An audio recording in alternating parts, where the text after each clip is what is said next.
দেবীপক্ষের মধ্যেই আবারও দুর্যোগ দক্ষিণ 24 পরগনা উপকূলীয় এলাকায়। বঙ্গোপসাগরে নিম্নচাপের জেরে সকাল থেকে বৃষ্টি চলছে। এই পরিস্থিতিতে পুজো কমিটিগুলির মাথায় হাত। গত কয়েকদিন ধরে দুর্যোগপূর্ণ আবহাওয়ার কারণে পুজো মণ্ডপের কাজ ব্যাহত হচ্ছে।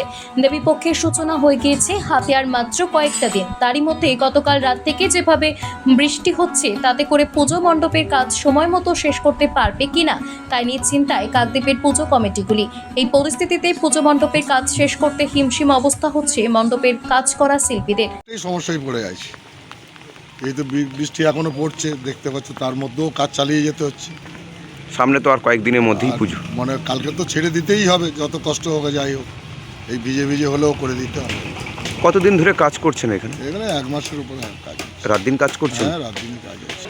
কারণ বলতে অ্যাকচুয়ালি আমাদের এখানে পুজো আমরা চতুর্থী পঞ্চমীর দিক থেকে উদ্বোধন করি, কিন্তু এবছর প্রথম থেকেই মানে বলতে গেলে 2 মাস ধরেই প্রকৃতির মাগ এই 7 দিন যদি ভালো হয় আবার 7 দিন খারাপ, এইভাবে চলতে আছে। তো আমাদের টোটালি ভেতরের কাজ আমাদের মোটামুটি কমপ্লিট আমরা করে এসেছি, কিন্তু বাইরের কাজটা বা আমাদের অ্যাকচুয়ালি বাইরের কাজটা ফাইবার বডির কাজ হচ্ছে এবং বাইরে রেডি হচ্ছে।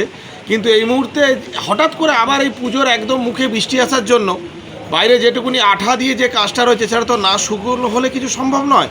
তো এই মুহূর্তে আবার খানিকটা আমরা কিন্তু একটু সমস্যায় পড়ে গেলাম। সকাল থেকে তো খুবই বৃষ্টিপাত হচ্ছে, এই কারণে আমাদের যে কাজটা অতিরিক্ত পিছিয়ে যাচ্ছে, খুব প্রবলেমের ফেস করতে হচ্ছে আমাদের এখন। ঠিক আছে, এইরকম বৃষ্টিপাত হতে থাকলে আমাদের অনেকটা প্রবলেমে পড়তে হবে, আর আমাদের খুব সমস্যা হচ্ছে এই নিয়ে।